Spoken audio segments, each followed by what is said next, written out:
Picture a man at a dinner table in Seattle, 1999, nervously watching his brokerage account hit $1 million and then start falling fast. His name? Ronald Reed. Unlike fancy Wall Street types, Ronald didn't rush to flip stocks or trade options. Instead, he quietly saved, invested, and lived modestly, eventually becoming a millionaire without anyone really noticing. How did a janitor and gas station attendant amass such wealth? And why does his story rattle the usual money advice you've heard all your life? Stick around, because what happens next flips the rules of money on their head. Let's kick off with a truth you probably underestimated. Time beats timing. You're itching for the perfect market moment, but what if that's the wrong question? Here, why slow and steady wins even if the ride's not glamorous. Ronald Reed wasn't a Wall Street wizard. A Vermont janitor and gas station attendant, he lived frugally, driving old cars and clipping coupons.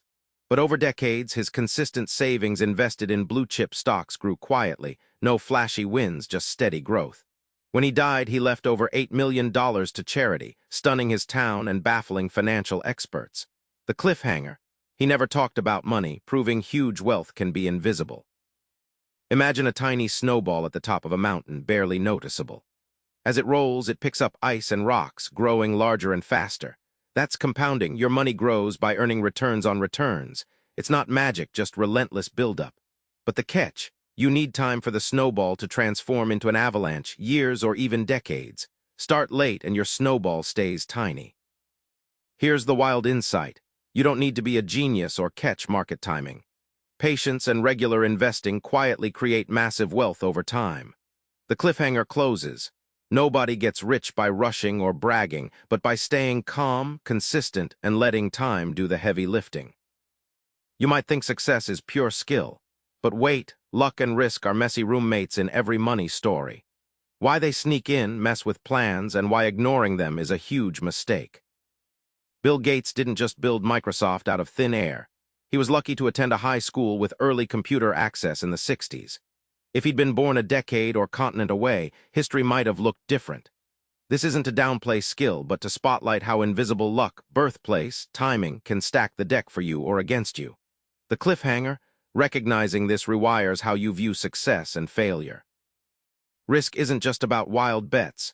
It often lurks as the uninvited guest, ready to destroy plans silently. Imagine walking on a tightrope where one gust of wind ends everything. Financial risk is like that wind. It might not appear obvious, but can wipe out years of effort in a moment. Most people underestimate risk because it's invisible until it's too late, making humility essential. Understanding luck and risk forces humility. It teaches that your success isn't just your hard work and your failures aren't just bad choices. When you accept this, it frees you from arrogant overconfidence and paralyzing fear. The surprising payoff? You make wiser decisions, factoring in uncertainty instead of pretending it's a controlled experiment. You see flashy cars and mansions and assume the owners are wealthy. But wait, there's a sneaky difference between buying riches and actually having wealth. Let's untangle that illusion and why it matters to your wallet. Back in the early Facebook days, Mark Zuckerberg famously wore the same gray t-shirt every day and lived modestly despite huge paper wealth. Meanwhile, his peers were splurging on luxuries. Zuckerberg's focus was on building real wealth, not an image.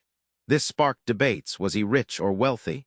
The cliffhanger: it showed that real financial power often hides in the background, unseen. Wealth is the money you haven't spent, the savings, investments, and assets quietly working for you. It's unlike richness, which is all about visible consumption and lifestyle. Think of wealth as the iceberg beneath the water and richness as the flashy tip that everyone notices. Mistaking the two can lead you to live paycheck to paycheck, chasing status over security. Here's the kicker: true wealth buys you freedom, the ability to choose your time, your projects, and your peace of mind. It's not about what you flash at the party, but what you quietly control. Once you realize that, you stop chasing things that drain your wealth and start building what lasts. You've got calculators, charts, formulas, but here's the truth: your brain's your biggest money enemy. The hard part isn't numbers, it's taming your own quirks. Let's get real about behavior over balance sheets. Charlie Munger, Warren Buffett's right hand, argues the biggest advantage in investing is simple behavior. patience, discipline, avoiding dumb mistakes, not genius formulas. Even brilliant investors get wrecked when fear, greed, or pride sneak in. There's a story about a trader who sold at the bottom during the 2008 crash, ignoring all logic. The cliffhanger: smart equals not always successful when emotions hijack choices. Money decisions are a chaotic stew of personal history, ego, pride, and even marketing tricks. You're not just a calculator, you're a human shaped by unique experiences. Like a cocktail mixer combining sweet and sour in unexpected ways, your behavior twists financial logic, often against your own interest. This explains why universal money advice rarely sticks. Here's the transformation: mastering little habits like automatic saving or cooling off periods before big buys has more impact than nailing perfect forecasts. Behavior creates the margin of safety and peace of mind. The surprising payoff? It beats fancy math every time. You hear "save money" a million times, but why is saving more powerful than investing? Why does behavior around savings predict your entire financial future? Let's dig into the surprising muscle behind savings. Morgan Housel shares a story of a family who lost their home and car in a hurricane, but with a solid savings cushion, they walked away intact, able to rebuild without going bankrupt. Savings acted like an invisible shield. The cliffhanger: you can't always predict disasters, but you can prepare to weather them. Think of savings as shock absorbers on a rocky road. Without them, every bump, job loss, medical emergency, or car repair, throws you off balance. With savings, those bumps become manageable potholes. This cushioning effect reduces stress and keeps financial plans intact when chaos hits, a crucial but often overlooked role savings plays. Finally, the wild insight: no investment beats the peace and control savings provide. You might lose out on some returns, but the ability to say, "I got this," funds better decisions and keeps you in the game long-term. The real high return is financial freedom, made possible by consistent saving. Remember Ronald Reed sitting quietly at that dinner table. His story isn't about getting lucky or being a genius. It's about patience, humility, and smart behavior playing out over decades. Treat your money like a snowball rolling slow but steady. Build your shield of savings and respect the messy role of luck and risk.